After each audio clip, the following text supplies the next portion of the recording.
আজকে হচ্ছে ডিসেম্বর মাসের 26 তারিখ এবং আজকে আমরা এসেছি নবদ্বীপ। সোনার গৌরাঙ্গের এই মূর্তি দেখার জন্য কিন্তু বহু দূর দূর থেকে মানুষেরা কিন্তু এখানে নবদ্বীপে আসেন।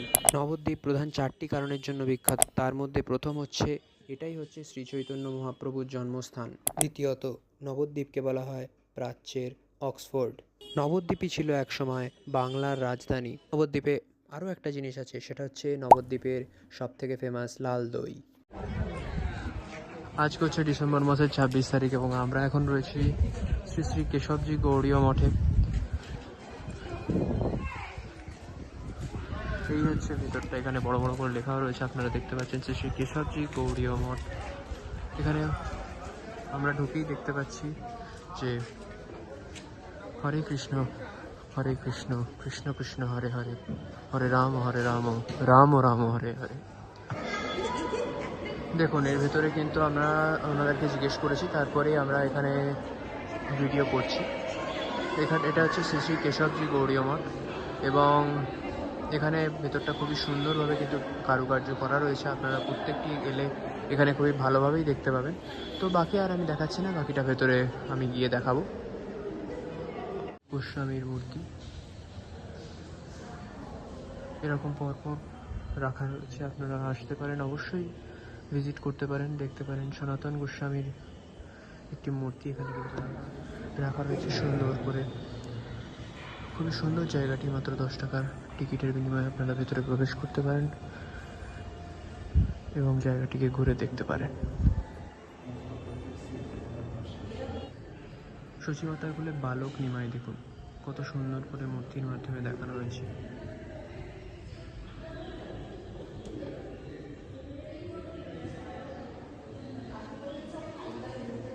এবং একটি ওপরে মিউজিয়াম রয়েছে।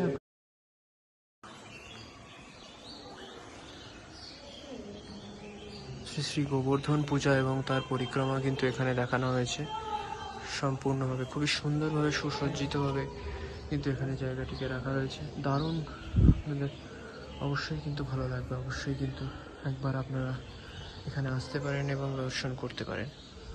শ্রীকৃষ্ণ বলরামের গোচরণ লীলা।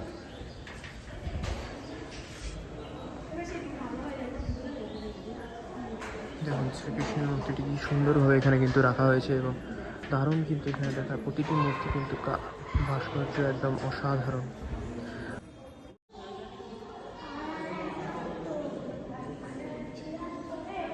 এখন শ্রী শ্রী রাধা গোবিন্দের জীবন লীলা কিন্তু এখানে কত সুন্দরভাবে দেখানো হয়েছে।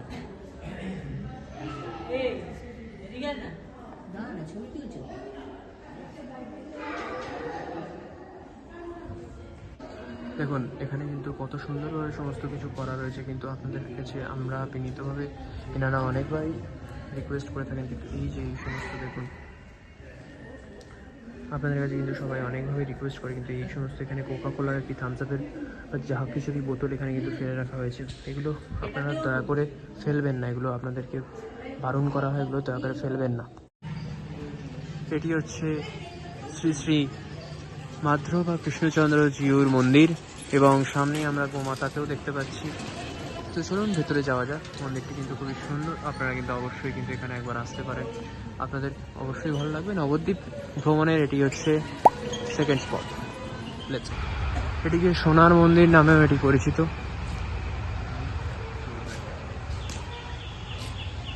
এটি হচ্ছে আসল মন্দির এবং এটি হচ্ছে মন্দিরের একদম চূড়া।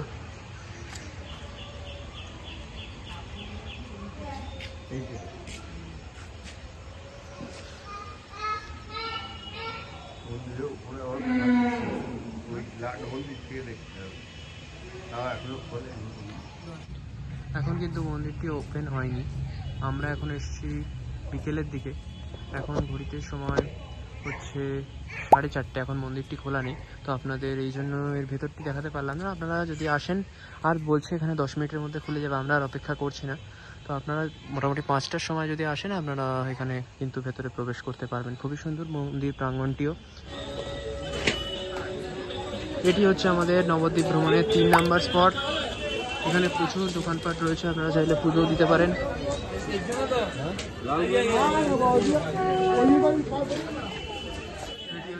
পোড়ামাথা মন্দির, নবদ্বীপ ভ্রমণের আমাদের